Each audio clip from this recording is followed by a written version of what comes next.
पाकिस्तान में बहुत सी ख़वातीन ऐसी हैं जो 18 के मर्ज़ में मुब्तला हैं और बहुत ही ज़्यादा परेशानी वाली बात यह है कि उन बेचारियों को ये भी नहीं पता कि इस मसले में करना क्या चाहिए।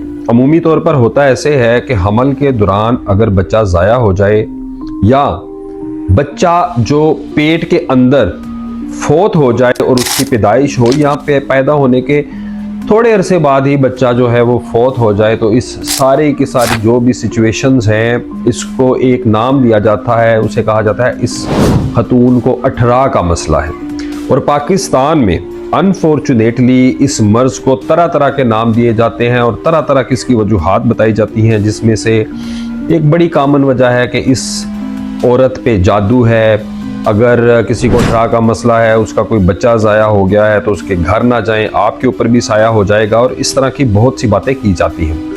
मैं मेडिकल साइंस के हवाले से आपको बताना चाहूँगा कि जिस टाइम पे बच्चा जो है वो ज़ाया होता है, उस टाइम की हर टाइम की एक अलहदा वजह हो सकती है। जिस तरह के अगर बच्चा आपकी जो हमल है उसके थोड़े 2-4 वीक्स के बाद ही ज़ाया हो जाता है, उसकी कोई और वजह होगी। बच्चा जो है वो फोत हो गया और फिर पैदा हुआ, उसकी कोई और वजह होगी। बच्चा जो है वो पैदा होते साथ ही फोत हो गया, उसकी कोई और वजह होगी। और कुछ कंडीशंस ऐसी भी होती हैं कि बच्चा पैदा हो जाता है और कुछ दिनों बाद या हफ्ते बाद उसकी मौत वाक़या होती है।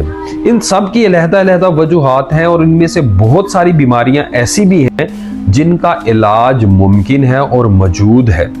इस तरह की तमाम ख़वातीन जो हैं उनको चाहिए कि वो फौरी डॉक्टर से रुजू करें, उनकी हदायत पर अमल करें और अपने कंप्लीट टेस्ट करवाएं। हम इस वीडियो में भी आपको बता सकते हैं कि किस मुकाम पे अगर बच्चा फोत होता है तो क्या वजह हो सकती है और उसका इलाज मौजूद है या नहीं मौजूद।